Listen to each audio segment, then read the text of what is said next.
All right, so we have these shutters here from the late 1800s. They came off a historic home, and they've been hanging on the house so long that they've actually racked from their own weight. So they were hanging on their hinges, and the part opposite the hinges just racked lower due to gravity over the years.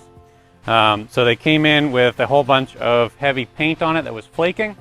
So we've sanded and stripped a lot of that paint off now, and so we're in the repair phase. And what we're going to do is separate all of these joints by drilling out these peg holes that you can see when you look close. So essentially this panel right here has a mortise into the other side right here, and then there's two pins, two dowel pins that hold that together so that joint can't come apart. So for our purposes, we're going to drill out those two pegs, separate the joint, and then square everything up and re-glue it into its square pattern. So that'll be the project for tonight.